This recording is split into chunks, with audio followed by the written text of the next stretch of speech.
another episode of Inside the Recording Studio. I am Jody Whitesides, and with me, as always, is Mr. Chris Hellstrom. How are you today, Chris? I'm doing all right. I'm actually a little bit still taken aback of that horror of a tech story that you told before we started taping here. And Okay.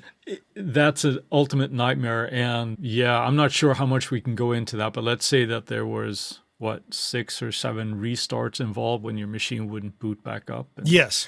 how to tackle that. That's what we call a stressful situation. Or in my case, a long time of, why the fuck is this not starting? That's a simple answer. It's like, why the fuck is this not starting? Okay. By the 4th or 5th time, it was like, what the fuck do I do now? Okay, I'm going to do this. And then I did it and it restarted. Right. And then I booted into recovery mode, checked everything out. It says, it's fine. It's like, okay. Yeah. System reinstall. Well, maybe as a PSA here, just really off topic, well, what we're going to talk about today, but tell us the key command. Now, you're on a Mac, obviously, so yes. Maybe you can walk us through the key commands of what you did to kind of get it back up and running. Well, when it wouldn't restart and wouldn't just boot from the disk, I ended up doing what they call the reset of the PRAM, which is Command, Option, P, and R all at the same time when you start up the machine. And then it goes, whoosh, does a famous Mac sound. And then I usually wait a second time. They say you only have to wait for the first one, but I always wait for a second one. It goes, whoosh, again. And as it was restarting the second time, I actually held down Command R to boot it into recovery mode and check the whole machine out, and it seemed to say it was okay. But then it was a system reinstall, and once I did that, the machine booted up just fine, like no problems. So yeah, and that's a little. Ever since then, you've had a drinking problem. Right? Yes, I started drinking heavily last night. Anyway, that would make it a side issue to what we're talking about today, which is side chaining. Yeah, we have I think that was pretty smooth, actually. I'm a little bit impressed. But we had a request from listener Mitch Winthrop to talk about side chaining, and more precisely, Mitch asked about side chaining on the MPC Live, which I believe he had just recently picked up and couldn't find any info on. Yes. But before we go to specifics about the MPC, what the heck is side chaining, Jody? Side chaining is using a different signal to act as a trigger for a compressor on the signal you wish to have duck underneath a particular other sound or situation. That is how I think about side chaining. How about you? Yeah, I think about it in pretty much the same way. We're using something to control or trigger a compressor on something else. Yes. Generally, that's not the only use that we have, but we're using something as a source to trigger a compressor as opposed to the signal itself that it might be on. Right. Sometimes that can actually be frequency driven as well. It doesn't have to just be a compressor, but you can use an EQ, so to speak, to maybe notch out a very specific frequency if it's kind of that thing, and use that frequency to trigger a compressor as well. That's what de-essing essentially is. De-essing is sort of like a side chain for a very specific frequency in the vocal range or in some kind of harsh EQ range. Right. And there are other things that are part of certain compressors. Not all compressors have a side chaining function, but some of them have it built in also where react to just a part of the frequency spectrum. Let's say you want the low end to kind of just trigger, or the low end is triggering the compressor too much. You can roll off that so it just affects, or it's triggered by the high end, and that's so you can have that EQ sort of functionality built in. And Logic's compressor actually does that, where it's built in, where you can have a certain part of the frequency spectrum trigger the compressor. Sure. And the other thing that should be noted is not all DAWs are capable of doing side chaining. That's true, I believe. And if I'm not... No, it is true. ...entirely off the rails... and if I'm not entirely off the rails here, I believe a certain co-host is using one of those DAWs. Am I correct in that? Yes, you are. It's Luna. Luna definitely does not do side chaining as of this episode's recording. Hopefully, at some point in the future, they will add it because enough people have been bitching about it that it is needed. Other things that can use it or do use it, certain hardwares like the MPC Live, which we will talk about later today, also can do side chaining. So it depends on your DAW or your hardware unit as to whether or not you can use it for side chaining. So, but that brings up a question here that I would like to ask is, do you actually actively use a lot of side chaining? I mean, do you use side chaining in every mix? No, I do not. Yeah, me neither. I do use it on occasion, and it has more to do with what needs to get priority in a mix. As a matter of fact, there is a mix that I did recently for a song where the effects that I have going on the vocal, which is more of a delay happening, was interfering with the next line of the vocalist. So in order to get it out of the way, I ran the output of the delay to a bus and then put a compressor on it and side chained it to the lead vocal that it was stepping on, so to speak, and got it out of the way. I was ducking it down. I still got the cool effect of the delay, but once the next vocal kicks in, it's not stepping all over that vocal. That's a handy technique. It is. When I'm using side chaining, that would probably be the closest to the top where I might use it first, to just have that vocal trigger the side chain so that, you know, it lowers the delay or whatever effect is on there in turn, and just to kind of give clarity to that, because it can get smeared, and you can, if you use this technique, you can actually get away with a little bit of a louder delay because it just gets ducked out of the way. So that's a handy technique. So how do you go about doing that? When you set that up, how do you do it in Logic? Because it's obviously not happening in Luna. Well, the audio that I wish to duck, usually it depends. If it's an effect, I'm going to run the effect on a bus. If it's the actual audio itself, I can set up a compressor on that channel strip. And the great thing about using Logic's compressors to do it, or most DAWs that allow you to choose what's going to drive the sidechain trigger, you can set it up on the output or the channel strip that needs to have that ducking or the side chaining to bring it down or bring it up, whichever direction you're going with it. Then you can run your input based on the other channel or audio that you wish to do it with. So there's other times to do it where maybe you want a kick to be more prominent than the bass. Yeah, that's and a so common you would one set as well. a compressor up on the bass and you would sidechain it with the input from the kick. That way, when the kick happens, the compressor is ducking the bass out of the way, and you get the full effect of the kick thumping you in the chest or the face or the eyes or ears or however you want it to thump you. And then it gets the bass out of the way. And as soon as the kick is done, the bass zips right back up, and most of the time you don't notice it. And an important thing to kind of keep in mind when you're doing this effect, I think, as a little side tip here, is assuming that you have that control on the compressor, and you certainly do in Logic, is to experiment with the release time there so you get the desired effect. If you have that too long, you might not get the rhythmic effect that you might be looking at, or it just ducks it out for way too long. And if you have it too short, you might not get the full sound of the kick in there as well as the same as the bass hit. So playing with the release time of the compressor is a good way to kind of make that effect stand out and get the results that you want. Yeah. There's other types of sidechaining that can be done as well. It's not just for compression. You can sidechain gates to gate a noise or to gate a sound. And I have used that effect where you send the output of the rhythmic value of what you want the gate to do to a channel strip or bus that goes nowhere. And then it will open the gate when the sound is on. So you get this rhythmic vibe that you can do on other things. And I've done that on guitars quite a bit, where it's like I need it to be like a machine gun type sound. And you just put a gate on there, run a MIDI track that has the rhythmic value of what I want it and for how long it's to open it. And then when it's off, it's closed, and you can do all kinds of fun rhythmic things with that. So it's not just compressors. Yeah. You can do it also with gates and other things as well.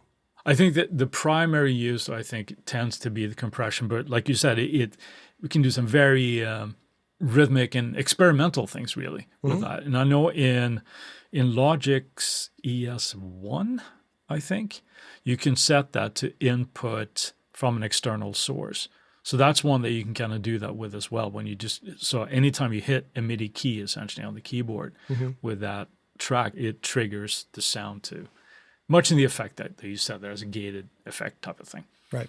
That's good. And of course, there are certain musical styles that rely heavily on this technique for the entire music bed, if you will. Sure. Like I EDM, remember, techno, dance, a lot of dance stuff. I remember Madonna's album Ray of Light, when I kind of heard that the first time and like a really extreme effect, because you really hear that sort of like sucking of the background music, because it's triggered by the kick and just kind of lowers everything, because you get that sort of very, very pronounced effect there. It's almost like listening to an ocean wave of music.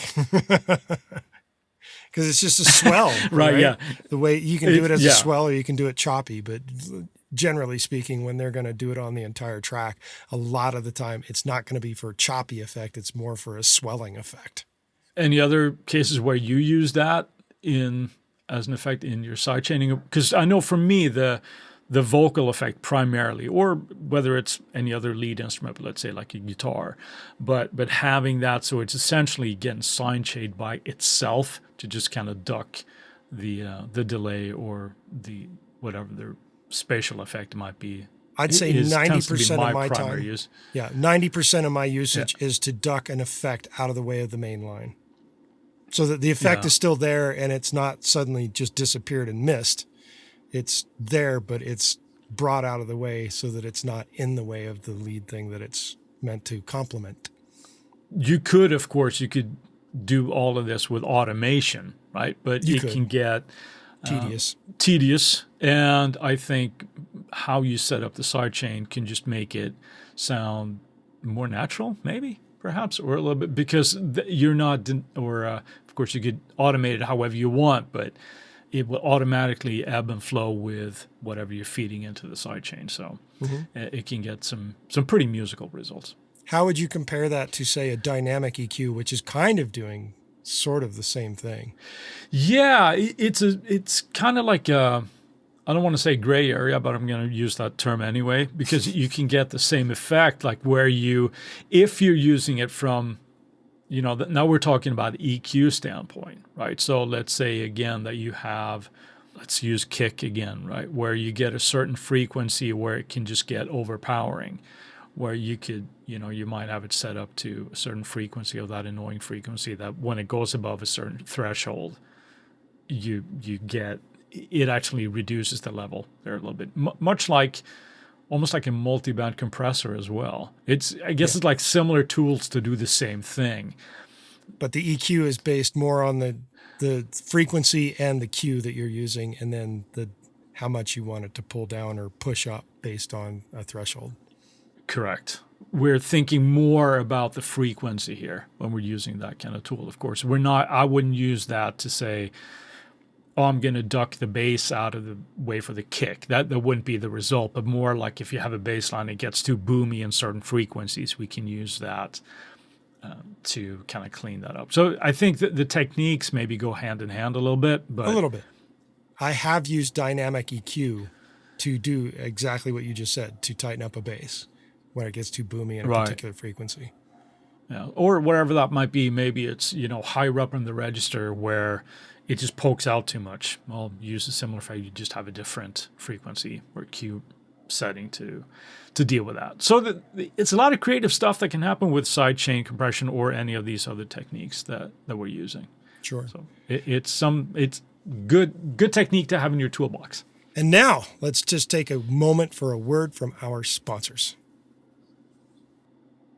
Let's talk about how we're going to actually put use of sidechaining to work. How would you start? Well, let's take the example of the kick versus the bass. I would first insert a compressor on my bass track. Yep. And on that compressor, I would choose, in the case if I'm using with Logic here, I would choose my kick track as the insert on the sidechain input. Mm-hmm. So now instead of the bass triggering the compressor, it is now my kick that is used as a trigger. And then I would adjust how much I want that to affect the bass with the threshold and everything. But more importantly, like I said before, I would also adjust the release of the compressor so that I get that nice rhythmic effect and I get what I want. It's a 3-step process, basically. Inserting the compressor on the track, this case, the bass track that we want to affect, select the sidechain input, which is what we're going to use as the trigger. And then that's it. Adjust the levels to how much you want. And depending on how much you need to compress that, make sure that, you don't go with any extreme values on your compressor. Sometimes a little bit goes a long way. Mm-hmm. So that's how I would do it. But what about, how would you use it if you're using the sort of like frequency method? Frequency in terms of EQ or frequency in terms of compression? Frequency in terms of like you're using a certain frequency to trigger the compressor. Well, that would depend upon the compressor itself and whether or not it has the ability to EQ in front of its compression. Do that. So if it does not, I would run the trigger to a bus, the trigger sound. On that bus that the trigger sound is going to, its output's going to go to nothing. But on that channel strip of that bus is going to be the EQ that's going to get some kind of crazy EQ curve to trigger the compressor with. And then the compressor is sitting upon the track that I want to use as compressed signal, so to speak, when the trigger is hit. I hope that's explained correctly to people out there. It's a little bit convoluted, but it does work. Yeah, you kind of almost want to see, like, you have, here's a diagram of how we do this. I need a Venn diagram. But the easiest way to, if possible, again, not every compressor has this functionality, but you can set, in the compressors that do, you can set the frequency of the sidechain, like I mentioned, like the Logic compressor. And others do this as well. I know the Sonox channel strip, I believe, has a sidechain functionality, where you select a certain frequency as the trigger. If you, for example, have a track where let's say that there's a percussion part or a certain frequency that just gets out of hand and you want to tame that, if you slap a compressor over the whole track, you're obviously affecting the whole signal. Yes. Right? But if you have a sidechain and you can find that frequency to use that as just the trigger, you will have the compressor just kicking in and ducking the signal when that level is reached. So you can kind of effectively just affect part of the signal. Yeah. Hope that makes sense. Everything sounds really, really convoluted when you're trying to explain it. The simple truth is that I think most people would use it in the way of, like we talked about, the kick and the bass type of a thing. Or and on the whole that mix, is if they're doing dance music to get the swelling. Yeah. But which is a lot more of a straightforward type of thing. And I think, although he didn't necessarily express it, I have a feeling that is what Mitch is looking to do when he's using the MPC. So let's move on to the MPC right now. How would Mitch do this on the MPC? I was exposed to one of these things where it actually is a pet peeve of mine, where they change the verbiage on some of the stuff that they do. And I think that can cause confusion. Yes. You don't have something called a sidechainer in the MPC. What they call the insert is the mother ducker, which is, hey, look, nice play on words. Yes. Yeah, and that sounds really, really cool. But it can create confusion if somebody's, looking for, how do I sidechain here? Well, it's not called a sidechain. It's called the ducker, and in this case, the mother ducker. Well, it's also not even called the compressor either, because it's not their compressor that does it. It's this particular it's a separate insert. It's called the mother ducker. Yeah. Right. The way that you would do this is the track that you want to compress. Let's use again the example of a kick and a bass, right? Presuming we want to compress or duck the bass along with a kick. What you would do is you would insert this mother ducker on the bass track. Right. Now, on the kick track, you would insert something called the mother ducker input. Yes. Right. That goes on the track that we're using as the source. So there's a big clarity right there that's very different on the MPC. Not only do they call it not the compressor or side chaining of compression, they call it the mother ducker, which is the thing that's doing the actual ducking on the track that you're trying to do, they have an input guide, so to speak, called the Mother Ducker input, which is a separate insert or a separate plugin on the MPC that resides on a different track that tells it, okay, you're going to go to what? You're going to go to, yeah, exactly. You are, whatever you set up on the Mother Ducker input is going to send to the Mother Ducker that's placed on another track. As the trigger. So what does that mean? Well, right, as the trigger. So you would set in the 2 parameter on the Mother Ducker input, you would select a bus. Let's say for sake of argument, we're using bus 1, assuming that's not used for anything else in the arrangement. Right. So you're sending the kicks input trigger of the Mother Ducker input to bus 1, so to speak. Correct. And then go back to your Mother Ducker that is now sitting on the bass track where we had it inserted initially. On that, you're going to set the from parameter to that same bus that you set in the 2 parameter of the Mother Ducker input. Right. So you're essentially going from your kick with the Mother Ducker input, sending on a bus there that is not used by anything else, that arrives in the Mother Ducker on your bass track that receives from on that same bus. Right. Cut it. Hopefully that makes sense, Mitch. That's the way I gathered that. And if that doesn't work, which it should, then hit us I'm back. sorry. But that's the way, let us know. But that's the way that it should work. Now, make sure that the bus that you are using for this is not being used by anything else. Right. You know I end up sounding like an old fart with this, but this is one of the things that causes confusion within people when different terminologies are being used. And I think it's unfortunate, at least allude to it like side chaining input and not just call it the Mother Ducker to try to sound cool. Well, when you say side chaining input, that's the Mother Ducker input. Yeah, but right. But I'm saying, but instead of calling it side chainer, no wonder it's confusing. Yeah. If you're doing like all sorts of like side chaining on it, but yeah, it's not, we don't even call it that. How are you going to find out how to work it? But that's me.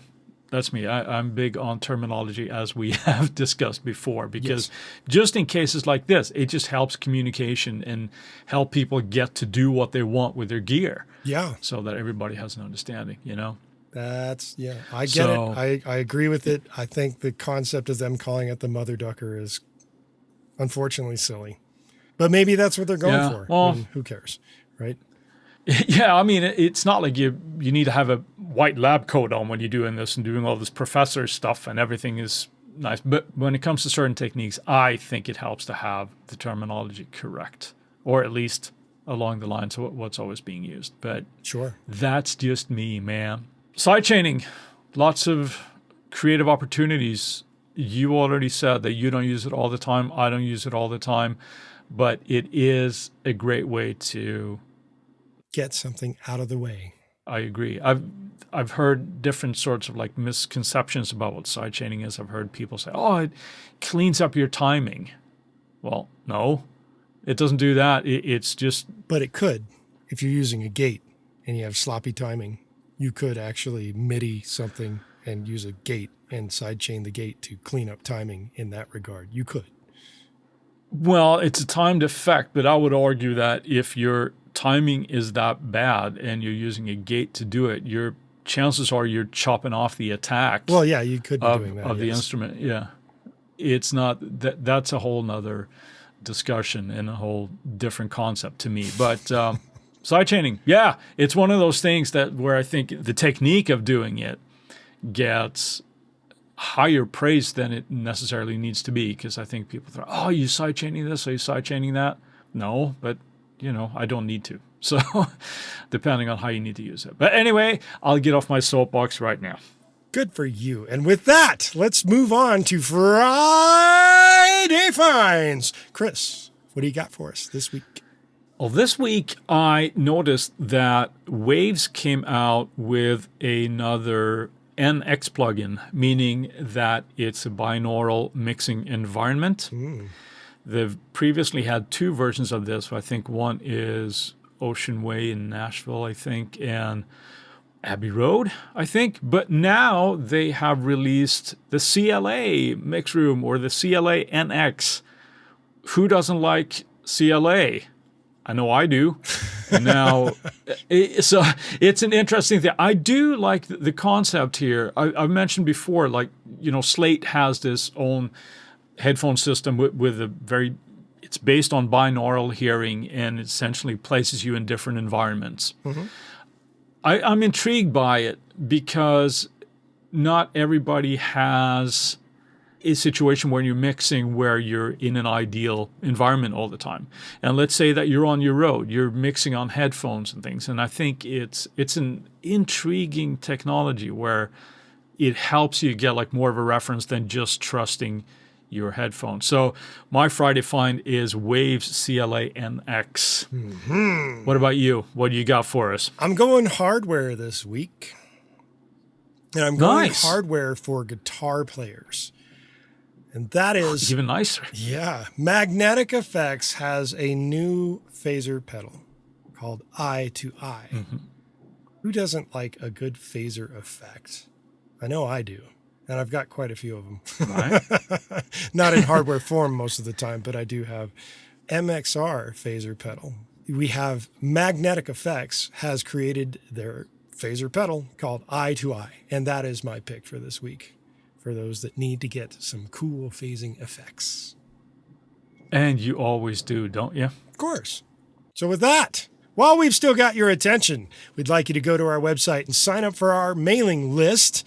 You'll get weekly reminders about the tips that come out every Tuesday, and we'll make sure that you don't miss any future episodes. Plus, if you're on the email list, you are automatically entered into any giveaway that we have going on. To find the email list subscription form, if you're on a desktop, it's on the right-hand side of the website. If you're on a phone, you have to scroll down on any given page to the bottom of the page. It just automatically shoots itself to the bottom. In addition to that, if you send us an email at goldstar, GOLDSTAR, at InsideTheRecordingStudio.com with the word sidechain, you'll get something cool back in your inbox. If you have a topic of suggestion like today's episode for us to explain in a future episode, please contact us and we'll put it into consideration for a future episode. And with that, I'm going to say, see you next week, Chris. Have a good one, Jody.